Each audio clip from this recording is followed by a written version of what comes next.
Good afternoon. I would like to thank the organizers of this forum for the invitation of our group in this forum. My name is Alexis Kermanidis. I'm an assistant professor at the Department of Mechanical Engineering in the University of Thessaly. And I also supervise the student team which is responsible for the manufacturing of the car which participates in the FSA competition. We will talk this in the end of the conversation. In the beginning, we will say a few things about advanced materials that are used presently in automotive application and what are the future trends for material use in the automotive industry in general. Before going a little bit into more specific things about materials, it is it's appropriate firstly to define what is a material performance, because if you want to make a material selection for a specific application, we need to have a specific performance of a material for this specific application. So we use some design criteria.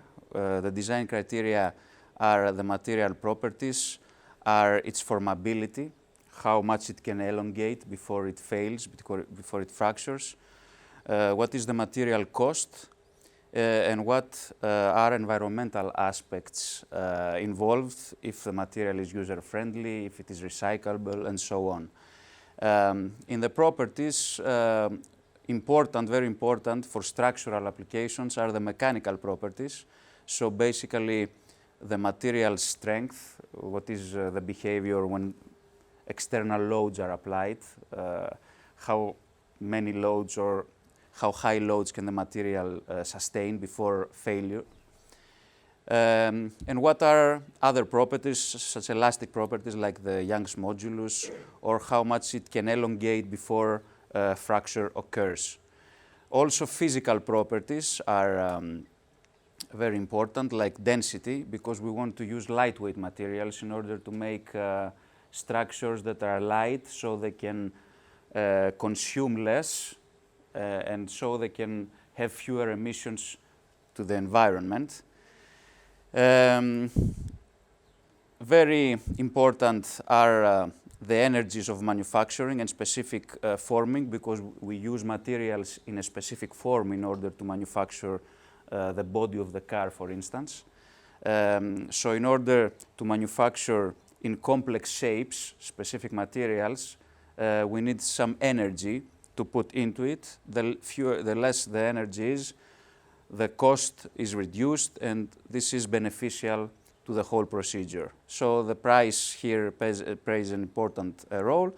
And concerning the environmental aspects, we are usually concerned about the CO2 emissions in the environment and the recycling energy. If we use a specific material, we want this material to be able to come back into the production process through the recycling activities.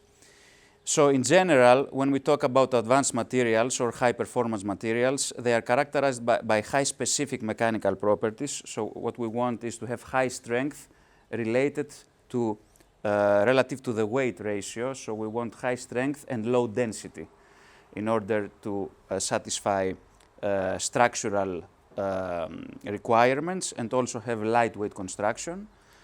We want to have a low production cost and general good formability, so in order to manufacture complex shapes and reduce thicknesses. We need to have corrosion resistance, so the materials have to be resistant to the environmental chemical reactions, and we need to have environmental friendliness like recyclability. In this category of high-performance materials, currently and present use, the major part belongs to the metallic alloys and fiber-reinforced composites. Here we see some basic process of the design or manufacture of the specific metallic alloys or fiber-reinforced composites, and a specific category for certain applications are cellular or sandwich materials, which are used not mainstream at this point, but for some specific applications, as we will discuss later on. Here is a chart, a graph, which correlates the basic technological materials which we have available for structural applications in terms of their strength, how strong they are, and density. So what we want here, if we want to construct a lightweight body of a car, for instance, we want to have some materials that are in the upper left part of this diagram. So we want high strength and we want low density. So this is an area which is very important, but unfortunately here there are no materials which can cover this demand. So from the existing technological materials available, the composites are a family of materials which possess high strength and relative low density and are very useful in this direction. And the metallic materials, of course, compared to other materials, natural materials or foams or polymers, they have a higher density, but somebody has to consider that these materials here, foams, natural or polymers materials, are not structural materials, so they cannot be used in a structural application. Composites and metals for this purpose are very strong candidates for this purpose, and we try to develop them as much as possible in order to make them meet those requirements we discussed earlier. Here is a graph showing for the high performance materials that we're talking about, a metallic alloy which is steel. Steel is iron when we put other alloying elements in it, with a basic element being carbon. So we produce a steel material which belongs to the metallic family, metallic alloys. Here is a carbon fiber reinforced composite. If we compare the cost per auto body, this is some data used from 2009 in dollars, we see that the cost of the carbon fiber material is approximately 3 times as much as the cost for the steel is. So somebody has to consider what are the specific advantages and disadvantages of each material in order for to be used for a final application. We'll see how this evolves more specific about properties in the following slides, but somebody has to remember that carbon fiber composites are very attractive materials, but at the present state they are very costly. They're not cost effective. So if we take a more detailed look on metallic alloys, 2 basic categories that are used presently and have very high potential to be used in the near future as materials for the structural body of the car are the high strength steels, HSS, and aluminum alloys. We see here specific structural applications at certain structural parts that high strength steels are used in the body of the car. A specific advanced type of steel which is developed at the moment and has some very high potential are the trip steels, which are in the family of trip steels compared to other high strength steels. They have a high formability to strength ratio, and therefore they are a very good candidate for use in the next years, replace some conventional high strength steels in the body of the car. We see here with trip steel, which possesses a very high formability potential, we can reach very low thicknesses in specific parts of the body of the car, and this is very effective because it reduces the total structural weight if we can reduce very much the thickness of the structural part. Here are some examples of aluminum alloys used in the car body. Extensively, aluminum has been used by Audi company with aluminum space frame. Like we see here some examples, the Audi A8 or the Audi A2, which were percentage-wise, very high percentage of the car body structure was made of aluminum. High-strength steels used in the body of the car have some significant advantages. Some of them are mentioned here. They have a high strength-to-weight ratio, very good formability in order to manufacture structural parts in very small thicknesses, which is required. So we see here, for instance, in terms of formability, if we load a specific type of steel, we get a very high elongation prior to fracture compared to an aluminum alloy where the elongation is much shorter. So the steel possesses significant formability, which is preferable in this case. Relative low manufacturing costs compared to other materials. Good corrosion behavior and recyclability. So we can use specific heat treatment processes. That is, we can subject the material to specific temperatures and specific time duration and subsequent cooling and then holding time in order to produce a specific microstructure of the steel. And depending on the microstructure we produce and the phases that are involved there, we can get the final properties that are required, for instance, the formability and strength properties that we want.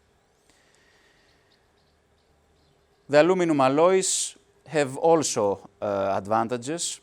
They have a high strength-to-weight ratio as well, lower density than the steel, and also good formability, not very good like the steel, but good formability.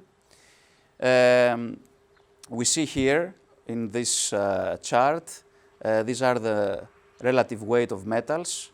We have here a comparison of magnesium, aluminum, and iron, which are iron alloys are the steels. We see here, compared to the steels, aluminum have a 35% density compared to the relative 100% density in the volume of the steel. So it is a much lighter metal. Magnesium is, of course, lighter than aluminum, but strength properties when we go to magnesium start to deteriorate. Corrosion behavior is not as good. So a balance in the metallic alloys is achieved between aluminum and steel. Aluminum has a lower density, but steel has other advantages compared to aluminum, like lower manufacturing cost, better formability. So it's always a balance to see which material somebody can use. Again, we see here a category of aluminum alloys of the different series, what are the alloying elements they contain, with basic alloying element being, of course, the aluminum. Depending on the heat treatment used, somebody can obtain different microstructures in the aluminum alloy and hence different mechanical properties, again comparing strength and formability. A specific type of material which is not used extensively as a material for car body structures, but is used in specific applications.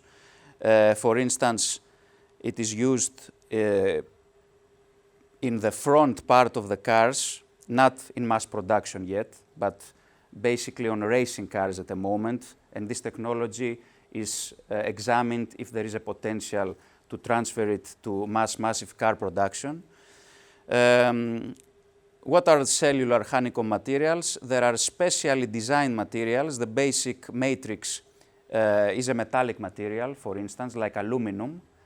But we design the material in a proper way, like we have these cells, these hexagonal cells of aluminum, which are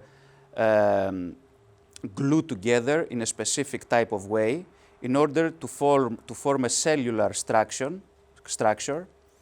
And we will see later on that this cellular structure has specific type of advantages. If we consider manufacture a panel like this of a cellular ply, Then here is an example of how this ply can be manufactured from an initial plate. Then we can use a certain layup, and we can use intermediate panels to make a multi-layered cellular material in order to be used in such a structural application.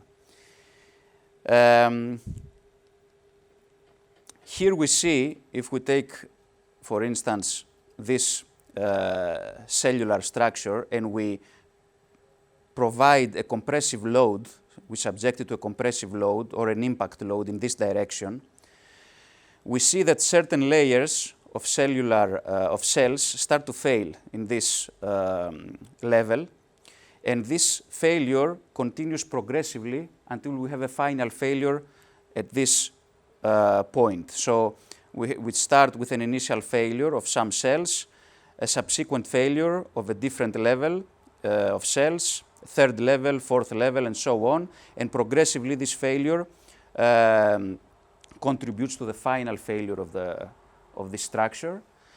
What is the benefit of all this?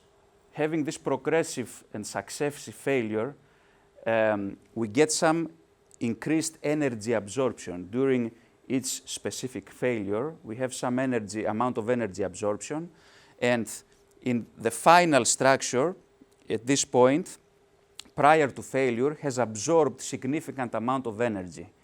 So, for instance, when we have an impact of the car and we have this subsequent failure of material elements in front of the car, then the energy is absorbed into the failure of this component and does not transfer inside the cabin to the passenger, for instance. So these materials may not be used due to cost and other strength issues in a high massive production in the body of the car, but they can be used at specific applications like the crash behavior, for instance. Here we see a specific unit cell of the material, how it fails at specific points and leads to a total failure of a certain level of cellular material.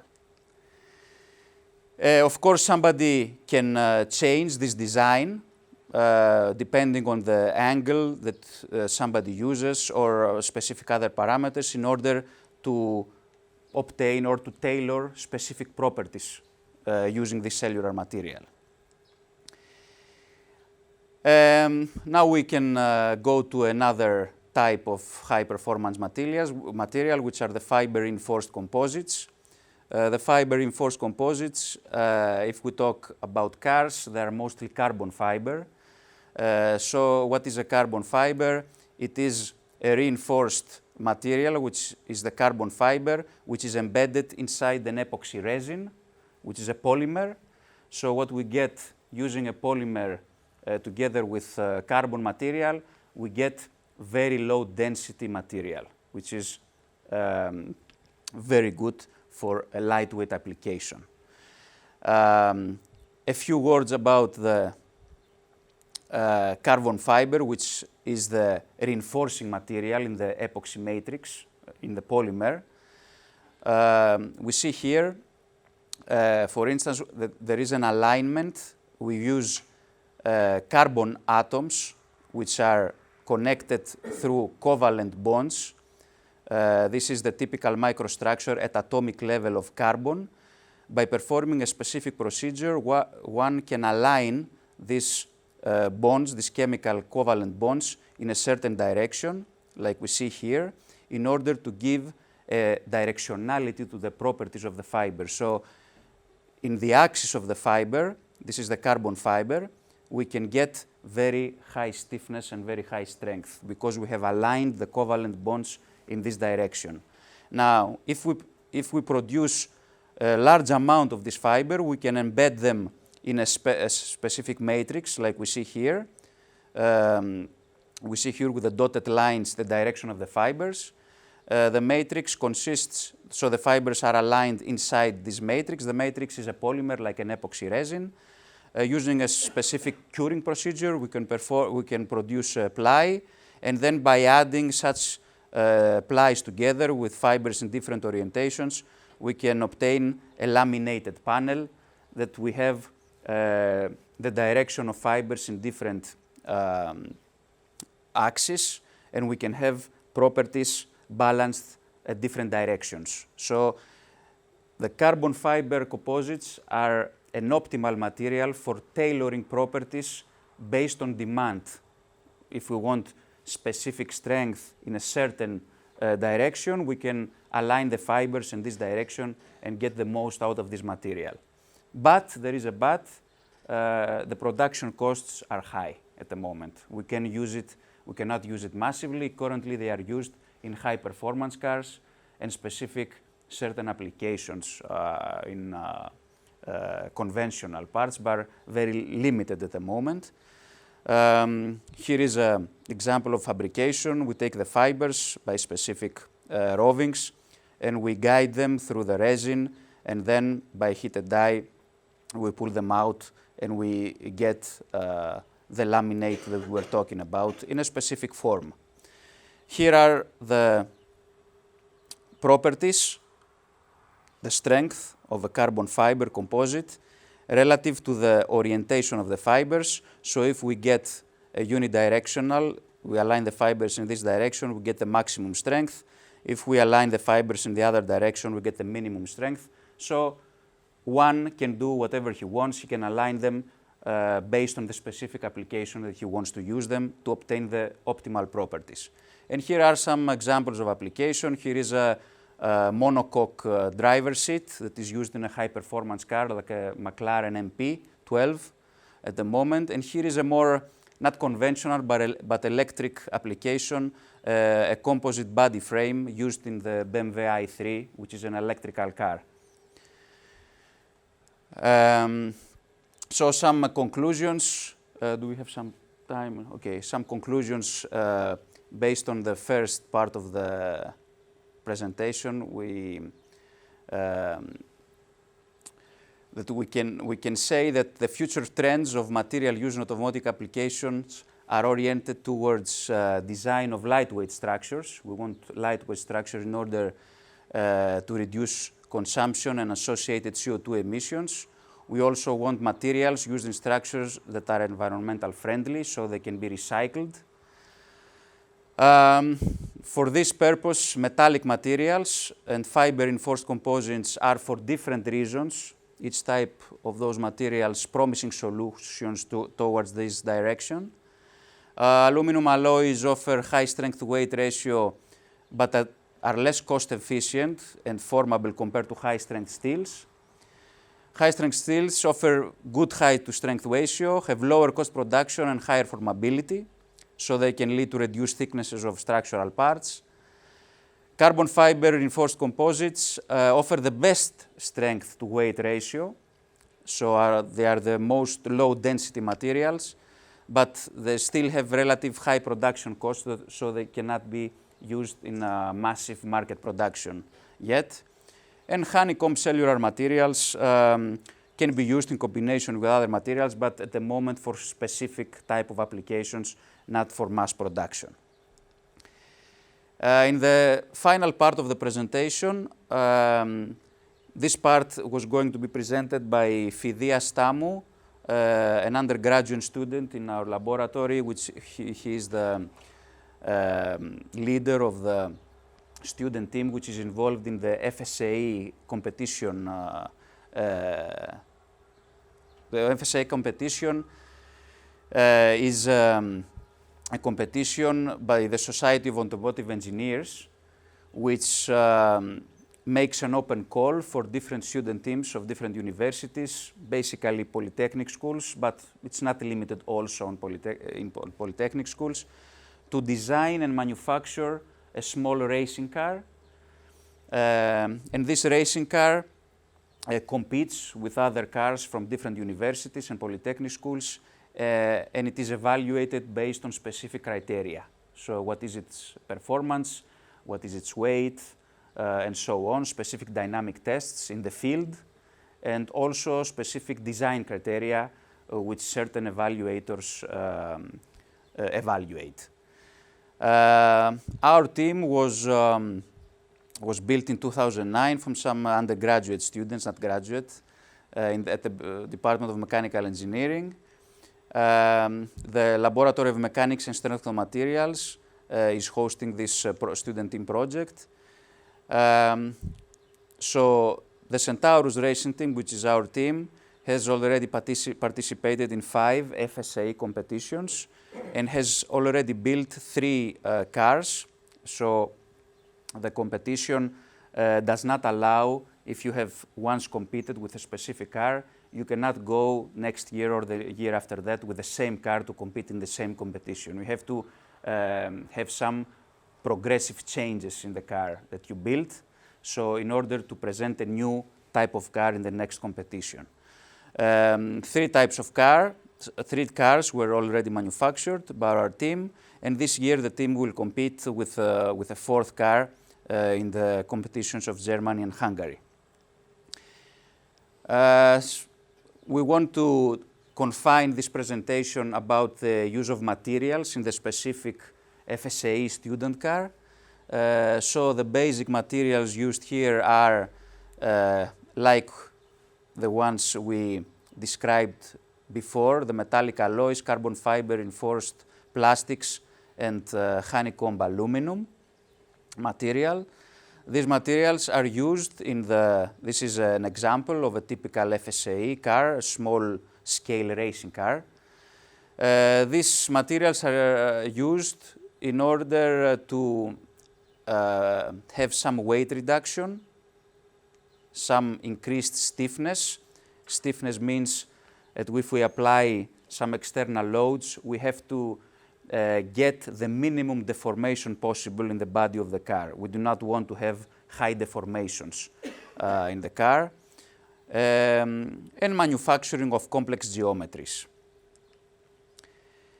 The space frame, the frame of the body of the car is constructed from a high strength steel. It is a metallic space frame. Here are some pictures of the metallic space frame, and here are some geometrical details at some junction, at some joints. We see here that the steel tubes are joined using a specific welding procedure, which is a TIG procedure. So it is a steel space frame. Here are some details about the material used, steel 4130, chromium molybdenum steel, some specific properties of the steel used. The students, before entering the manufacturing procedure, they always do some analysis prior to the final manufacturing. They do some design at using finite element software in order to calculate what are the optimal dimensions of the members to be used in order to sustain the applied loads. So here, for instance, the ANSYS program used in order to simulate the dynamic chassis response and the loadings transmitted on the frame of the car. The welding is made with a TIG procedure, and we get some torsional stiffness and some total metallic frame weight, which is in the order of 300 kilograms, not 31 here. 300 kilograms is the total frame of the car. So some further applications on the car. We see here the crash box. 30 kilograms is the frame of the car. The whole body, the whole car with the wheels and so on is 300 kilograms, so the former data was correct. We see here some specific applications used in the FSAE car. For instance, the crash box. The crash box is this element here, which is situated, positioned in the front of the frame, in the front of the car. And this acts as an impact attenuator. It is the application we were discussing earlier about. Honeycomb material is used for this application in order to absorb energy during a potential crash of the car during the racing event. So we use specific sheets of honeycomb aluminum glued together at a multi-layered cellular honeycomb aluminum. Here is an experimental test which we have made in order to see what is the behavior of this material using a drop tower.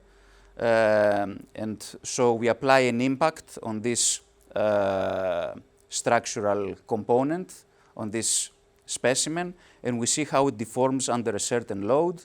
We have to get this data in order to be able to produce the final part that is going to be used on the car.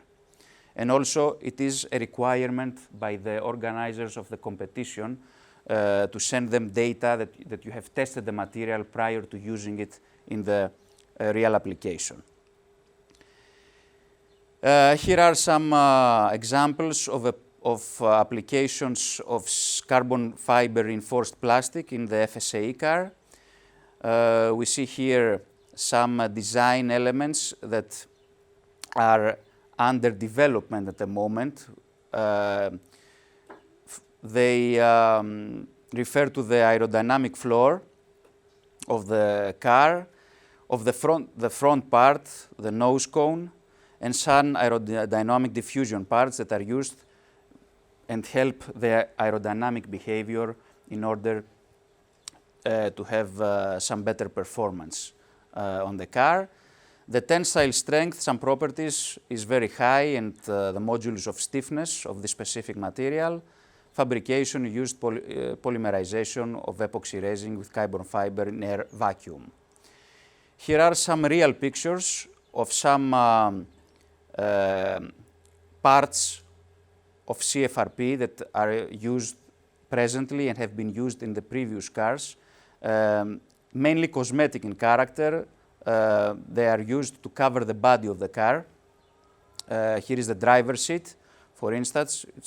The whole driver's seat is made of carbon fiber, and here are some external body elements using carbon fiber.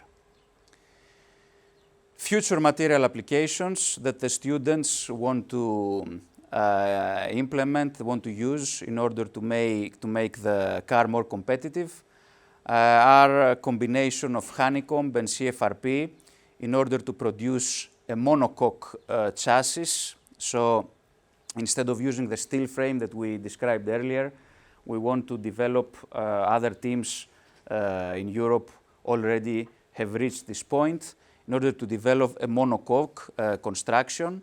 So the construction is not an assembly of different structural parts, but is made as a whole body using a casting procedure using CFRP material.